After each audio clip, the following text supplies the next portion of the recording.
Hello बच्चों, चलिए प्रश्न को पढ़ते। इसमें लिखा है एक वैद्युत परिपथ में धारा प्रवाहित करने पर उत्पन्न ऊष्मा H का मान धारा I, प्रतिरोध R तथा समय t पर H बराबर I का वर्ग RT के अनुसार निर्भर करता है। तो यदि धारा के मापन में 2%, प्रतिरोध के मापन में 1% तथा समय के मापन में 1% की त्रुटि हो तो उत्पन्न ऊष्मा H के मापन में अधिकतम प्रतिशत त्रुटि कितनी होगी। बच्चों ये हमें बताना है। 4 विकल्प दिए गए, सही विकल्प का चयन करना है। तो चलिए बच्चों, इस प्रश्न की मूल अवधारणा को हम देख लेते हैं। तो बच्चों यहाँ पर अगर हम देखें, कोई हमारा समीकरण z बराबर a की घात 4, b की घात 1/3 और भागे बच्चों c की घात 2 इस प्रकार से दिया गया है। तो यहाँ से हम कह सकते हैं कि z की जो अधिकतम संभव जो बच्चों प्रतिशत त्रुटि है वो कितनी हो जाएगी।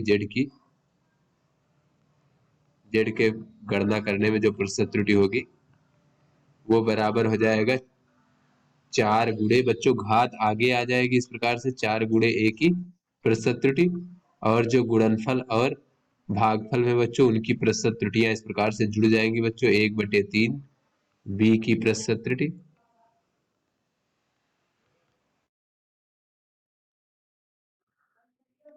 और धन बच्चों 2 गुणे c की प्रतिशत त्रुटि।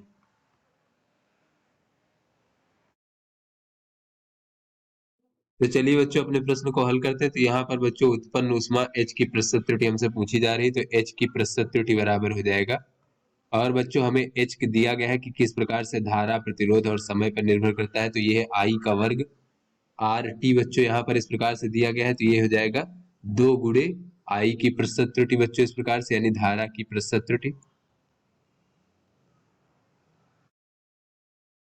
और धन बच्चों प्रतिरोध R की प्रतिशत त्रुटि।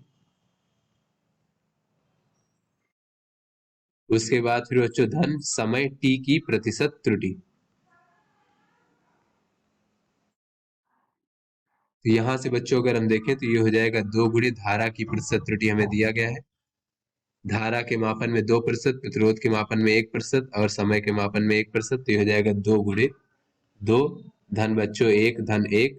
तो ये हो जाएगा 4 1 5 1 6% इस प्रकार से। तो यहाँ था बच्चों ये जो हमारा बी विकल्प ये सही हो जाएगा। तो आशा करते हैं आपको समझ में आ गया होगा। धन्यवाद।